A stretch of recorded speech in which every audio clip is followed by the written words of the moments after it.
decir que uno de los pilares de la política de defensa en España es este, ¿no? Entonces, al final quiere decir que tiene mucha más enjundia. Y por ahí veía alguna pregunta en el comentario al principio que hablaba del dinero, ¿no? De cuánto se invierte, cuánto se deja de invertir en esto, ¿no? Que si quieres ahora vamos con ello también.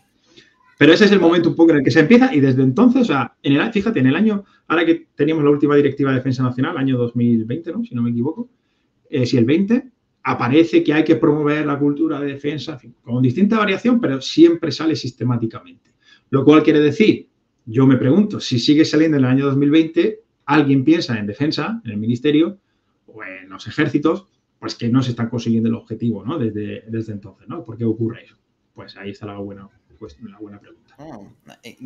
Para contextualizar un poco a la gente, porque igual, claro, hay tantos términos, doctrinas, cultura estratégica, cultura de defensa, estudios estratégicos, innovación militar, no sé cuántas mil cosas. ¿Podrías darnos un árbol, un esquema para decirte, mira, ciencia política nos lleva, no sé, ciencias militares o llámalo algo para encuadrarlo un poco? Vale. Bueno, a ver, aquí no quiero pisar callos, que la academia somos muy de esto es mío y esto no es tuyo, ¿no? De defender nuestro cortijo, pero yo en esto aquí sí que cojo un poco el esquema anglosajón, ¿vale? Pero bueno, luego en cada país y lo importante es que haya gente que sepa de estos temas, más allá de donde se ubique. Pero, digamos, la ciencia o los estudios militares, partiendo de los estudios estratégicos, ¿no? Que es el estudio del poder militar para los fines, ¿no? El empleo de la fuerza militar para los fines de la política. Ese sería como el objetivo de los estudios estratégicos, ¿no? Del empleo de la estrategia para eso, ¿no? De manera muy concreta. Por debajo tendríamos los estudios militares, que ya se ocupan de cuestiones mucho más operacionales y tácticas, en principio, ¿vale? Y por arriba los estudios estratégicos, pues encajarían un poco en eso que llamamos estudios de seguridad internacional. Y ya depende de la tradición un poco. A ver, los estudios de seguridad internacional son multidisciplinares. Hay gente de economía, de ciencia política, de sociología. A ver, todo el desarrollo de la Guerra Fría nuclear eran matemáticos. O sea, quiero decir que ahí entra de todo, ¿no? Pero que sí es verdad que un poco lo que más tratamos nosotros, pues en el mundo anglosajón, en Estados Unidos, se encaja como ciencia política o relaciones internacionales, ¿vale? En otros países distinguimos un poco más entre relaciones internacionales y ciencia política, pero bueno, la ciencia política nos interesa el estudio del poder, ¿no? De lo que hacen los gobiernos, de sus políticas. Y por ahí quedaría encajado, ¿no? Un poco estudios militares, estudios estratégicos, estudios de seguridad internacional, que hay mucha... Dentro de los estudios de seguridad internacional también tienen los estudios, por ejemplo, pues de investigación para la paz, que no se hablan con los estudios estratégicos, y tienen los de control de armas, en fin, eso muchísimo, ¿vale?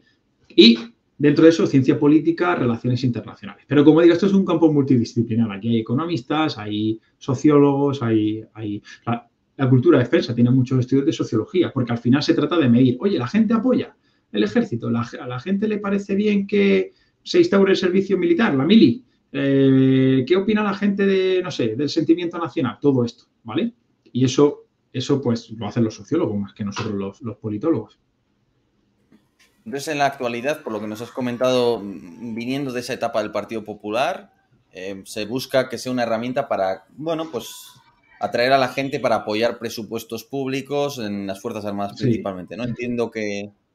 Eso es. Entonces, el término este de cultura de defensa, efectivamente, y la política de promoción de la cultura de defensa desde entonces, de igual que haya estado el Partido Popular como el Partido Socialista, lo han apoyado igual, tiene que ver con esto, ¿vale? Con hacer que la gente entienda, la sociedad española en este caso, la importancia del gasto en defensa, la importancia de las misiones militares, de que España salga, ¿no? Las tropas estén en el exterior, de las adquisiciones de defensa, etcétera, etcétera, ¿vale? O sea, esto se ha mantenido siempre en el tiempo, ¿vale?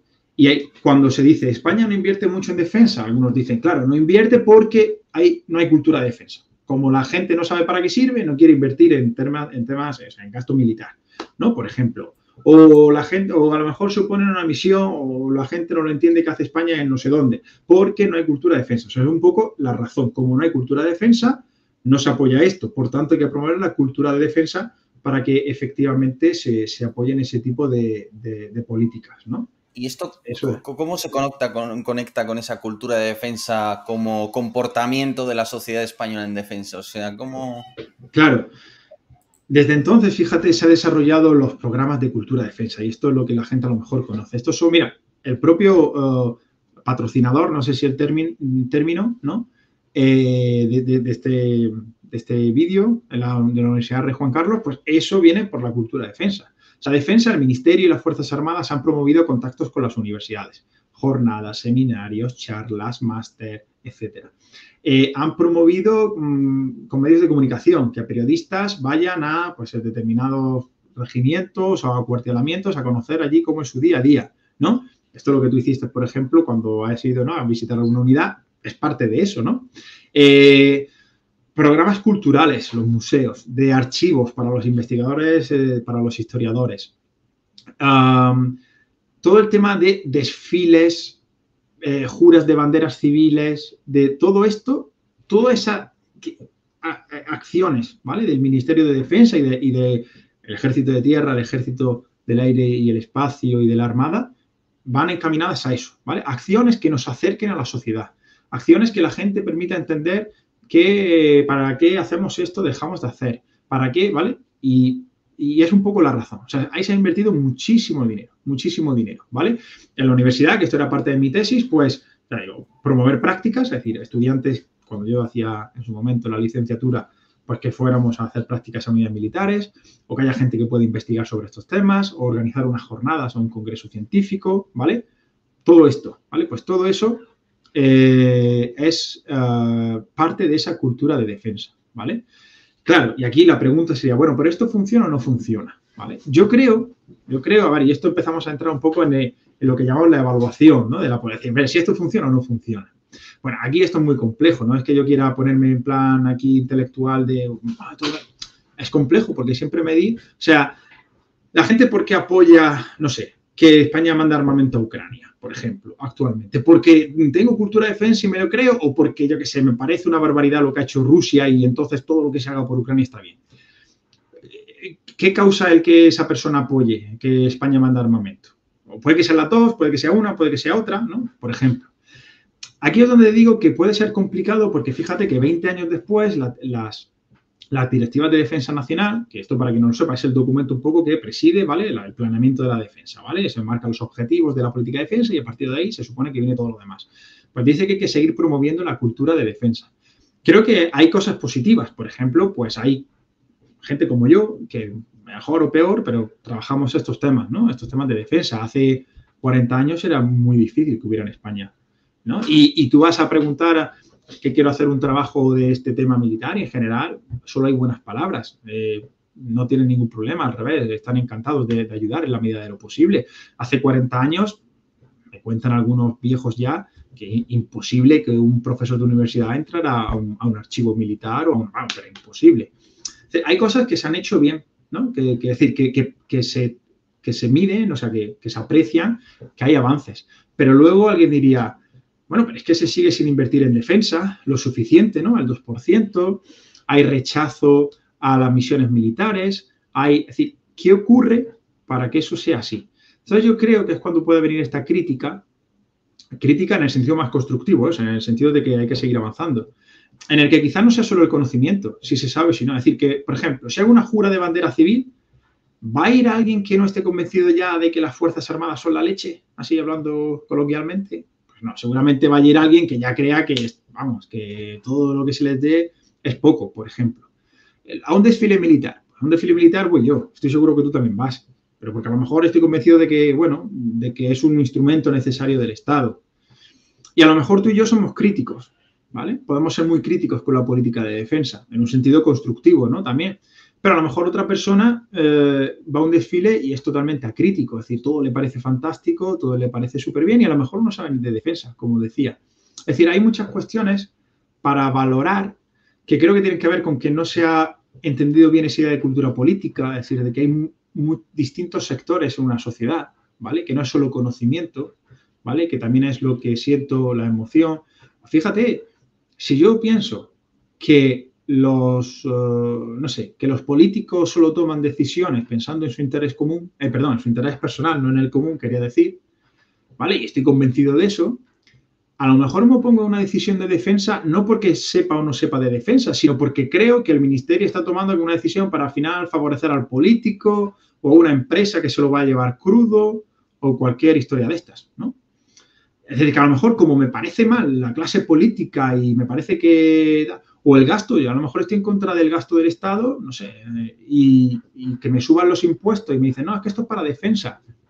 Pues no, pues a lo mejor no quiero que me suban los impuestos, por ejemplo, y a lo mejor hay que subirlo. Otro día, no hay que subirlos, como están bien, hay que recortar de otros sitios para darlo en defensa. Ok, pero ves, o sea, son muchos otros componentes que esto lo hacen verdaderamente complicado. Nosotros, mira, en ciencia política, cuando analizamos políticas, tenemos un término, aquí esto la gente así, me perdonáis que me ponga un momento un poco más de nuevo la bata de profesor, la bata o el tal, que se llama lo de los problemas retorcidos, es decir, problemas que realmente, es decir, cómo podemos realmente formular, dar un sentido y tratar de corregir este problema, ¿no? Es mucho. Y aquí te voy a dar una idea que me parece interesante y que yo creo que esto en el foro, vamos, a la gente comentando puede salir. Se ha puesto mucho desde el Ministerio de Defensa, las Fuerzas Armadas, se ha puesto en estos años mucho el foco en la sociedad, ¿no? Y antes de esto, una idea con la sociedad que no quería que se me fuera, que además la tenía por aquí apuntada. Y que además yo sé que tú lo sabes. Las Fuerzas Armadas, en los 80, eran de las instituciones peor valoradas. Se pensaba, así por decirlo coloquialmente, que eran unos inútiles y que encima, si acaso, estaban más pendientes de dar un golpe de Estado que de otra cosa. ¿Vale? Y nadie, o sea, no queríamos saber nada del ejército. Te digo una cosa, que tampoco hay que alarmarse. Es normal, si uno estudia también la historia de España, pues también es normal que la gente pensara eso en aquella época. No hay que llevarse las manos a la cabeza. O sea, si es que algunas veces también esto aquí vamos a hacer una crítica patria también, que nos pensamos que España es un caso excepcional y empiezas a analizar otros países y ocurre exactamente lo mismo en un sentido u otro, pero lo mismo. O sea, no somos ningún bicho raro en el mundo, ¿vale? Pues fíjate, de ahí, ahora que las Fuerzas Armadas, junto con Guardia Civil y Policía Nacional, esas fuerzas y cuerpos de seguridad de Estado, son las instituciones más valoradas por los españoles. Son las instituciones más valoradas por los españoles. ¿Qué ha ocurrido ahí? Pues, por ejemplo, hay algún estudio que dice una clave del cambio de esto tiene que ver con las misiones internacionales de las Fuerzas Armadas. Es decir, que la sociedad, que España salga fuera y tal, lo ve muy bien, que cree que España hace bien apoyando pues eso, las misiones de paz y las misiones, todo esto. O sea, las misiones internacionales han sido un factor que ha contribuido a que la gente vea bien a las Fuerzas Armadas. Otro, por ejemplo, que se habla muy bien recientemente, y esto si quieres luego podemos hablar un poco de crítica, la UME. La UME se defiende súper bien. O sea, gasto para la UME, gasto que se aprueba.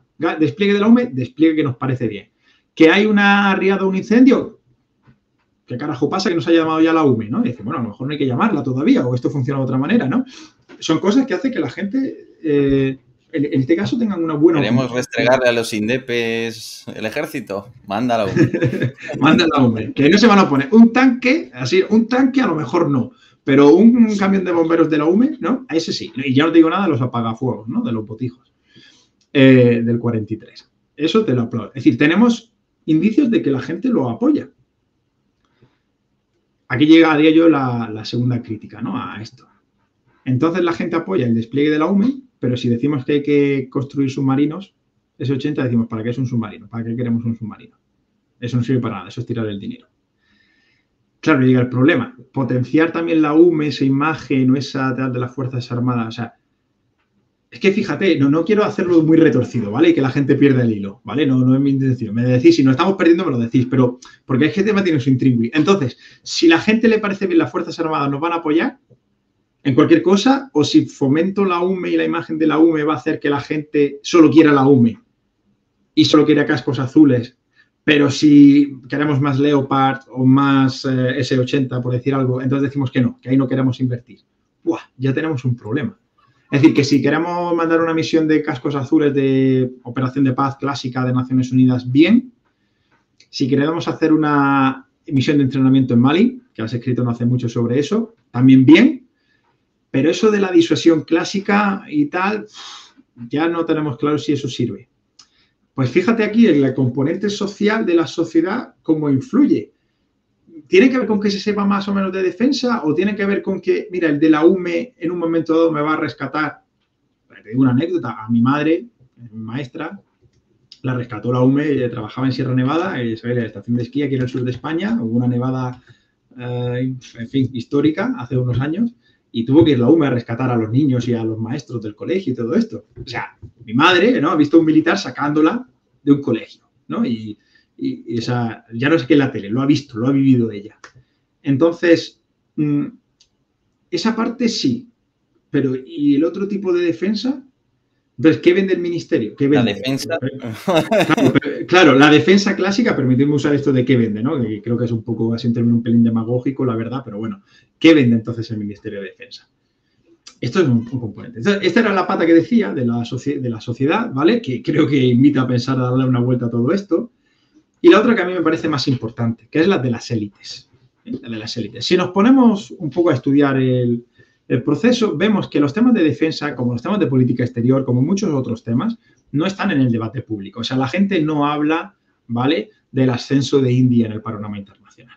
La gente habla de la inflación, de si me ha costado más el litro de aceite o de cómo está la gasolina. En general, y no pasa nada porque el día tiene 24 horas, tengo que llevar a mis niños al colegio, recogerlos, hacer la comida, trabajar como pueda, aguantar a mi jefe, ¿vale? Y no tengo tiempo a lo mejor de preocuparme, ¿vale?, de qué acontece en el mar de China. Y es lógico, ¿vale? Y es así, y en otros países ocurre parecido, y en otros temas que sean igualmente importantes, por ejemplo, los economistas dicen, es que la gente, permitidme aquí un poco ¿no?, el que me vaya un poco, pero es lo mismo, la gente no tiene cultura financiera, no tiene cultura económica. Hay que poner en los institutos clases de economía, básica, pero clases de economía, ¿no? Bueno, es que hay muchos temas en una sociedad que son importantes, ¿no? Y entonces vuelvo al tema de las élites. Creo que la política de defensa es una política muy de élites. Esto no tiene ningún sentido de elitista, en un sentido nada peyorativo, nada negativo, que son los decisores políticos junto con organizaciones como la OTAN y la Unión Europea, junto con empresas del sector, etcétera, quienes toman las decisiones. Y si nos vemos, España ha desplegado militares en Mali, por ejemplo, ha desplegado militares en el Líbano, ha desplegado misiones militares en Letonia, en Rumanía, más cercano en el tiempo, y no ha habido ninguna contestación social, ni se ha impedido. Sí, bueno, me dice, no, es que tal grupo político ha protestado. Ya, en todos los países hay protestas políticas. Mira, movimientos más antimilitaristas, más contrarios a la intervención militar y tal, más que en Estados Unidos, no hay en ningún país occidental. En ninguno. En ninguno. Es más, lo que hacen los movimientos antimilitaristas y tal en Europa, en muchos sentidos, como otros tantos, es copiar un poco o imitar, o sea, copiar, por no decir se inspiran, por no decirlo de manera negativa, en lo que hacen en Estados Unidos. Y eso no impide que